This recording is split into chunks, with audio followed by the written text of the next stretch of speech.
Hi everyone. अब हम लोग समझेंगे कि Node.js में सर्वर क्लाइंट को रिस्पॉन्स कैसे करता है। वैसे इसके बारे में हल्का फुल्का पहले बता चुका हूँ इस कोर्स के अंदर, बट यहाँ पे हम लोग चीज़ों को काफ़ी डिटेल में डिस्कस करने वाले हैं।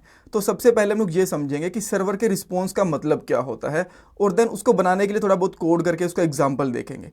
और ये भी देखेंगे कि वेरिएबल्स और फंक्शन के डाटा को कैसे पास कर सकते हैं रिस्पॉन्स के साथ। इंटरव्यू क्वेश्चन डिस्कस करेंगे, और नोट्स, कोड और प्लेलिस्ट, इन सब का लिंक आपको डिस्क्रिप्शन बॉक्स में मिल जाएगा। कभी कभी हमें लगता है कि बस ट्यूटोरियल्स देखना काफी नहीं होता, हमें एक प्रॉपर गाइडेंस, 1-to-1 मेंटरशिप, एक स्ट्रक्चर्ड ट्रेनिंग चाहिए होती है जो हमें रियल में जॉब तक पहुंचाने में हमारी हेल्प करे। सो इसके लिए शार्पनर टेक आपकी हेल्प करेगा। आपको डिस्क्रिप्शन बॉक्स में दिए हुए लिंक पे कुछ डिटेल्स प्रोवाइड करवानी है, जैसे नाम और नंबर। देन आपको हमारी साइड से एक कॉल आएगा। उस कॉल में आप लोग आपके जितने भी डाउट्स हैं, क्वेश्चंस हैं, वो पूछ सकते हो और अपने करियर को सही डायरेक्शन में लेके जा सकते हो। और ये कॉल बिल्कुल फ्री ऑफ कॉस्ट है, इसका कोई भी चार्ज नहीं है। और हाँ, इनका एक पे आफ्टर प्लेसमेंट प्लान भी है, जिसके अंदर पहले आपकी जॉब लगेगी, उसके बाद आपको इनको पे करना रहेगा। आप उसके रिगार्डिंग भी इनसे बात कर सकते हो, इनसे पूछ सकते हो। So check out the description box. So अब हम लोग समझते हैं कि सर्वर रिस्पॉन्स का मतलब क्या है। देखो, ये चीज हमें पता है कि वेबसाइट के अंदर, वेब ऐप के अंदर दो मशीन्स इंक्लूडेड रहती हैं। एक होता है हमारा सर्वर जहां पे कोड वगैरह रहता है, एक होता है हमारा क्लाइंट जिसके ऊपर ब्राउजर इंस्टॉल्ड रहता है, और वहां से हम लोग वेबसाइट को या फिर हमारी वेब ऐप को एक्सेस करने की कोशिश करते हैं। सो जैसे ही क्लाइंट रिक्वेस्ट करता है कि मुझे वेब एप्लीकेशन दो, तो सर्वर को एक रिस्पॉन्स करना होता है। उस रिस्पॉन्स के अंदर डाटा होता है जो हमें ब्राउजर के ऊपर विजिबल रहता है, और इसी को हम लोग बोलते हैं सर्वर का रिस्पॉन्स। सो एक एग्जांपल दिखाता हूं मैं। जैसे ही मैं ब्राउजर के ऊपर google.com लिखता हूं, तो मैंने एक रिक्वेस्ट करी और जिसके अंदर मैंने ये बोला कि भाई google.com मुझे डिस्प्ले करवाओ, तो सर्वर ने यहां पे रिस्पॉन्स करा। जो आपको यहां पे चीज दिख रही है ना, ये सर्वर का रिस्पॉन्स होता है। सो इसी तरीके से यहां पे हम लोग समझने वाले हैं कि Node.js के अंदर ये रिस्पॉन्स किस तरीके से बनाते हैं और कैसे ये रिस्पॉन्स हम लोग भेजते हैं। ठीक है, ओके। सो अब हम लोग कोड पे चलते हैं। एक हम लोगों ने छोटा सा सर्वर पहले ही बना के रखा हुआ है, यहाँ पे HTTP को ऊपर से इंपोर्ट करा था, देन हल्का सा सर्वर बनाया था। तो ये ठीक है, मैं यहाँ पे ना एक अलग से फाइल बना लेता हूँ, बिकॉज इस कोड को लिखने में ज़्यादा टाइम हमें लगेगा नहीं। कूल। तो मैं यहाँ पे सिंपली लिख लेता हूँ response.js, एक फाइल बनाएंगे और यहाँ पे कॉन्स्टेंट ले लूँगा और इसके अंदर लिखूंगा मैं HTTP, और यहाँ पे क्या करेंगे, रिक्वायर करेंगे और इसके अंदर लगा देंगे हम लोग HTTP। सिंपल है।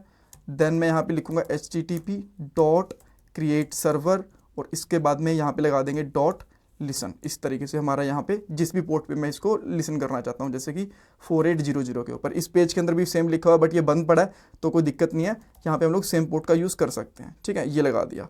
और यहाँ पे हमें एक कॉल बैक फंक्शन पास करना होता है इस तरीके से, और इसके अंदर हम लोग दो पैरामीटर लेते हैं। एक होती है हमारी रिक्वेस्ट, रिक्वेस्ट के अंदर जो ब्राउज़र डाटा सेंड करता है वो हमें मिलता है, एंड रिस्पॉन्स इस तरीके से। ठीक है, अब एंड रिस्पॉन्स इस तरीके से। अब रिस्पॉन्स को मैं छोटा कर देता हूँ, RESP कर देता हूँ ताकि लिखने में ईजी रहे। तो ये ये रिस्पॉन्सिबल होता है कि जो भी हमें सर्वर से क्लाइंट के ऊपर डाटा को भेजना होता है उसके लिए। ठीक है, कुछ लोग इसको इस तरीके से भी लिखते हैं, जैसे कि यहाँ पे एक बेसिकली वेरिएबल ले लेंगे, यहाँ पे ले लेते हैं कॉन्स्टेंट सर्वर, और देन इस तरीके से लगा देते हैं सर्वर डॉट लिसन। तो ये भी तरीका ठीक है। अगर आपको वेरिएबल नहीं लेना, इस तरीके से करना है डायरेक्टली, तो ये भी तरीका ठीक है। बस इसमें हमने क्या करा, इस चीज़ को एक वेरिएबल के अंदर स्टोर करवा के रख दिया। ठीक है, सो दोनों ही तरीके ठीक है, इनमें कोई दिक्कत नहीं है।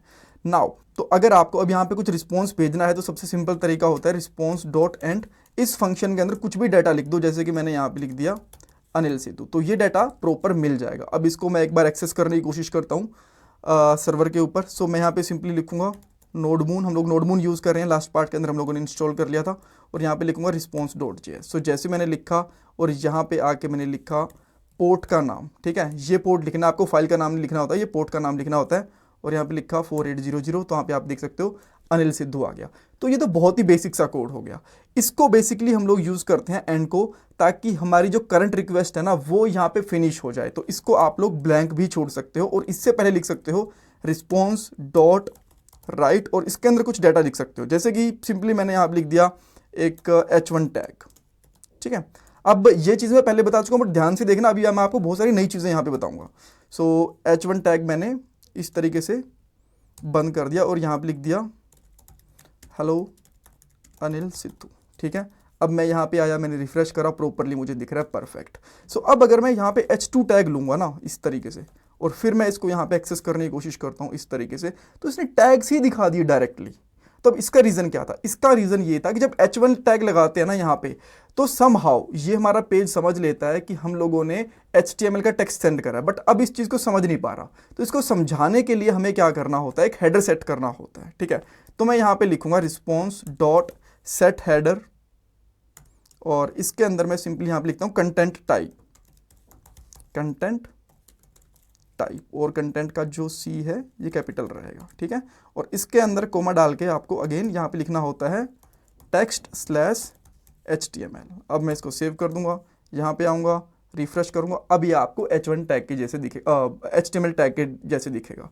तो देखो अगर मैं यहाँ पे आके अब नेटवर्क रिक्वेस्ट चेक करता हूँ ना, ये देखो ये वाली लोकल होस्ट वाली, तो यहाँ पे हेडर्स देखना, कहाँ गए हमारे रिस्पॉन्स हेडर, यहाँ पे देखो, यहाँ पे क्या आया, HTML टेक्स्ट आया। और अगर मैं यहाँ पे भेज देता हूँ HTML जेसन, अब मैं इसको सेव करता हूँ, देन मैं अब यहाँ पे देखता हूँ जब जेसन के जैसे दिख रहा है और यहाँ पे जेसन आ गया। तो अगर हम लोग इस हेडर को HTML के जैसे सेट कर देंगे तो यहाँ पे हर एक चीज़ को ये समझ के चलेगा कि HTML पास करी है। तो अगर हम लोग यहाँ पे कुछ टैग वगैरह भी भेजेंगे तो उनको प्रॉपरली ट्रीट करा जाता है एज अ HTML टैग, ठीक है। ये चीज़ तो हो गई, बट मैं यहाँ पे ना थोड़ा सा बड़ा कंटेंट भेजना चाहता हूँ जिसके अंदर पूरी HTML पेज की जैसा टैग हो। तो उसके लिए मुझे क्या करना पड़ेगा, सबसे पहले इस एरिया को मैं प्रॉपर खाली कर देता हूँ, यहाँ पे बैकटिक्स लगा दूंगा। अगर आप लोग बैकटिक्स नहीं लगाना चाहते, टेम्पलेट लिटरल यूज़ करना चाहते हो, वो भी यूज़ कर सकते हो, कोई दिक्कत नहीं है। मैं सिंपल तरीके के लिए बैकटिक्स लगा दूंगा और यहाँ पे लिखता हूँ सबसे पहले HTML, इसको मैं यहाँ पे बंद कर दूंगा। इसके अंदर देन मैं यहाँ पे ले दूंगा हेडर, हेड होता है एक्चुअली, और इसको मैं यहाँ पे बंद कर दूंगा। देन इसके बाद में हम लोग यहाँ पे बॉडी लिखेंगे और इसको भी बंद कर दिया जाएगा, बॉडी को। और इसके अंदर मैं यहाँ पे कुछ भी टेक्स्ट लिख देता हूँ, जैसे कि यहाँ पे लिखता हूँ हेलो, इवन H1 टैग ले लेते हैं और यहाँ पे लिखते हैं hello Anil Sidhu, and then इसको हम लोग यहाँ पे बंद कर देंगे, ठीक है। अब यहाँ पे आएंगे, रिफ्रेश करके देखोगे आपको प्रॉपर H1 टैग दिख रहा है यहाँ पे। अब आप यहाँ पे टाइटल वगैरह ऐड करना चाहते हो तो यहाँ पे कर सकते हो, जैसे कि मैं यहाँ पे करता हूँ टाइटल ऐड, और यहाँ पे इसको मैं बंद करूँगा टाइटल टैग को, और यहाँ पे लगा दूँगा code step by step. Save करेंगे, ये भी प्रॉपरली सेव हो रही है और यहाँ पे ऊपर आपको टाइटल भी दिख रहा है, परफेक्ट। अब आप चाहते हो कि मेरे पास एक वेरिएबल है, लेट्स से यहाँ पे आपने कांस्टेंट या फिर वेरिएबल कुछ भी लेके रखा हुआ है, इसके अंदर कुछ डाटा है, जैसे कि डाटा एज लगा लो यार, एज रखी हुई है इसके अंदर 29, इस तरीके से, कूल। और देन आप ये भी डिस्प्ले करवाना चाहते हो तो यहाँ पे अगेन एक H1 टैग, H2 टैग, जो भी आप लेना चाहते हो वो यहाँ पे लो, H2 टैग, एंड देन यहाँ पे बैकटिक्स लगा के प्लस प्लस करके, एंड देन यहाँ पे लगा सकते हो एज, ठीक है। तो अब इसको यहाँ पे आओगे, इसको रिफ्रेश करोगे तो यहाँ पे आपको एज दिख गई। आप इसी तरीके से आप चाहते हो कि मैं कुछ ना फंक्शन वगैरह कुछ दिखाना चाहता हूँ तो आप यहाँ पे लगा सकते हो न्यू डेट, ये आपने लगा दी। इसको रिफ्रेश करोगे, यहाँ पे सेव करोगे तो भी आपको देखो पूरा टाइम दिख रहा है और यहाँ पे सेकंड्स भी दिख रहे हैं। अब मैं यहाँ पे रिफ्रेश करूँगा, सेकंड चेंज भी हो जाएंगे, देखो 55 हो गए, 57 हो गए। अगर 1-2 सेकंड वेट करोगे तो यहाँ पे 27 भी हो जाएगा, देखो यहाँ पे 27 भी हो गया, ठीक है। सो इस तरीके से हम लोग ये चीज़ें भी पास कर सकते हैं। सो हम लोगों ने फिर एक प्रॉपर पेज के जैसे बना के देख लिया। यहाँ पे आप लोग यहाँ पे इमेज टैग जो भी यूज़ करना चाहो वो कर सकते हो, बशर्ते एक चीज़ मैं आपको बता देता हूँ, जो भी यहाँ पे डाटा दिख रहा है ना आपको, यहाँ पे आगे देखना रिस्पॉन्स के अंदर प्रॉपर HTML ही दिखेगा बस, ठीक है। जो ऊपर ये वाला कोड लिखा हुआ है ना, ये वाला सर्वर HTTP, ये वाली चीज़ें नहीं दिखने वाली, बस जो HTML का कोड है वही दिखेगा, बिकॉज बाकी जो JS का कोड है वो सर्वर के ऊपर रेंडर होके ही हमें मिलता है, ठीक है। इसी को हम लोग बोलते हैं सर्वर साइड स्क्रिप्टिंग। अगर आप लोग रिएक्ट वगैरह का कोड देखोगे ना तो यहाँ पे जो कोड दिखेगा पूरा JS का कोड भी दिखता है, तो वहाँ पे क्लाइंट के ऊपर यानी कि ब्राउजर के ऊपर आके चीज़ें वो रेंडर होते हैं। अब इंटरव्यू क्वेश्चन आपसे ये पूछ सकते हैं कि एक रिक्वेस्ट को एग्जिट कैसे करोगे। एक तो आपको ये पूछ सकते हैं, तो इस केस में आप यहाँ पे बताओगे कि रिक्वेस्ट डॉट एंड, इससे क्या होगा कि आपकी रिक्वेस्ट वहीं पे खत्म हो जाएगी। जैसे मैंने इसको एंड नहीं करा अभी, तो देन क्या होने वाला है, इसको मैं यहाँ पे रिफ्रेश करता हूँ, देखो ये खत्म ही नहीं होगी, यहाँ पे पेज है ना घूमे जा रहा है घूमे जा रहा है घूमे जा रहा है, ठीक है। तो इसको यहाँ पे एंड करना बहुत जरूरी होता है, जैसे इसको एंड करोगे तभी ये रिक्वेस्ट दिखेगी, देखो अब नहीं घूम रहा है यहाँ पे, ठीक है। एक होता है पूरे प्रोसेस को एंड करना, आप चाहते हो कि एक रिक्वेस्ट पूरी होगी उसके बाद पूरा प्रोसेस ही बंद हो जाए, तो आप यहाँ पे क्या कर सकते हो, अच्छा देखो अभी के लिए जो हमारा रिक्वेस्ट का सर्वर है ना यहाँ पे नोडमून का सर्वर, तो यहाँ पे कह रहा है स्टार्टिंग, ठीक है। अब मैं इसके बाद यहाँ पे क्या करता हूँ, प्रोसेस डॉट एग्जिट, ये कर देता हूँ, इसको सेव करूँगा, देन इसके बाद जैसे मैंने ये रिक्वेस्ट हिट करी तो अभी मेरी पूरी रिक्वेस्ट चली गई, और यहां पे आप देखो इसने क्या बोला, clean exit, wait for change before restart. ठीक है, अब ये एग्जिट हो चुका। अगर मैं नेक्स्ट रिक्वेस्ट यहां पे भेजूंगा ना तो वो जाएगी नहीं।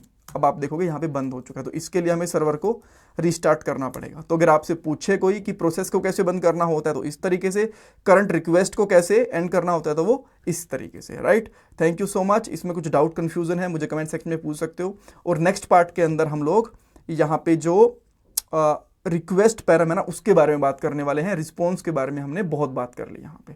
Thank you so much guys.